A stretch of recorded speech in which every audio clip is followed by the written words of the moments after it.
तो आप सब लोग इनको जानते ही होंगे और ये हम तीनों भाई बहन और साथ में जीजा जी है। तो आज मैं सल्लारी लाडू बाटिकाने जा रहा हूँ। तो मैं अपनी स्प्लेंडर को उठा के निकल पड़ता हूँ। रास्ते में खुली हवाओं का आनंद लेते हुए और इन माइंसों को देखते हुए और हम पहुंच जाते हैं सल्लारी। और ये फालतू की बातें छोड़ अपना मेन मकसद पर ध्यान दे हो जा।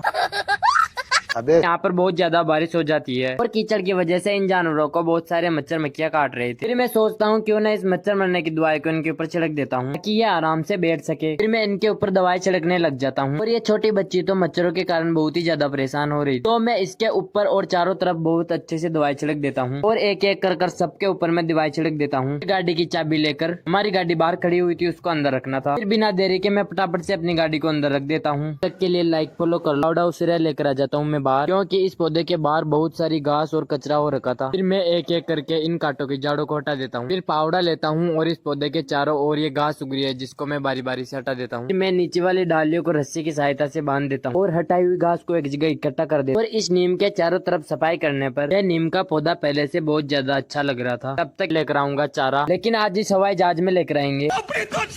और हम सब लोग बैठ जाते हैं गाड़ी के अंदर। फिर निकल पड़ते हैं खेत पर जाने के लिए। थोड़ी देर में पहुंच जाते हैं हम खेत पर और सब लोग उतर जाते हैं नीचे। वो सब लोग बहुत दूर तक पहुंच जाते हैं। मैं पीछे इसलिए रह गया क्योंकि गाड़ी को वापस घुमाने लग गया था। हम सब इतनी दूर से चारा काट कर और सिर पर रखकर लेकर जाएंगे। लगभग हमने चारा काट लिया था। फिर इनको बांधने के लिए जमाने लग जाते हैं, लेकिन चारा काटते समय शिवराज की अंगुली पर लग जाती है और इसके हाथ में बहुत सारा खून आ रहा था। हमने गाड़ी की पीछे वाली सीट पर दोबारा रख दिए थे। गाड़ी में ड्राइवर सीट और क्लासिक की सीट को छोड़कर सब जगह चारा ही चारा हो रखा था। फिर हम गाड़ी के अंदर गाने सुनते सुनते आ जाते हैं घर पर।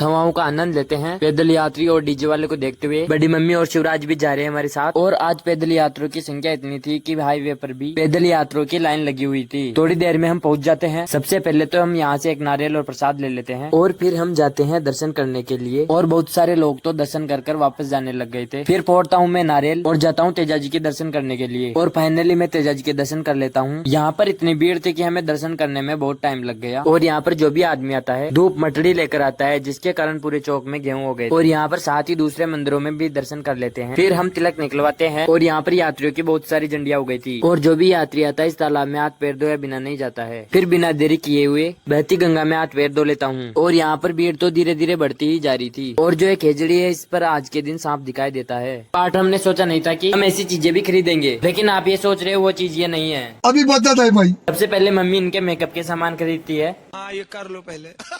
अरे यार मेले में तो बहुत भीड़ हो रखी थी, लेकिन भीड़ बिना मजा भी तो नहीं आता है।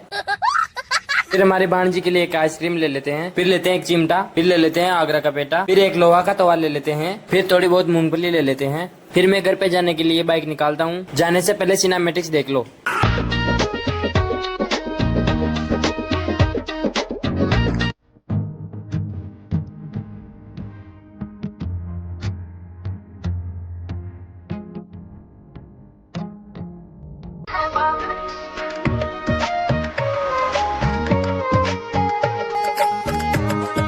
तो हम निकल पड़ते हैं। कुछ ही देर में हम गांव के अंदर एंटर हो जाते हैं। सबसे पहले तो हम दुकान से नारियल और प्रसाद लेते हैं, क्योंकि हमें तेजा जी के दर्शन करने हैं। फाइनली मैं तेजा जी के स्थान पर पहुंच जाता हूं। यहाँ पर तेजा जी के दोक लगाकर थोड़े बहुत सिनेमैटिक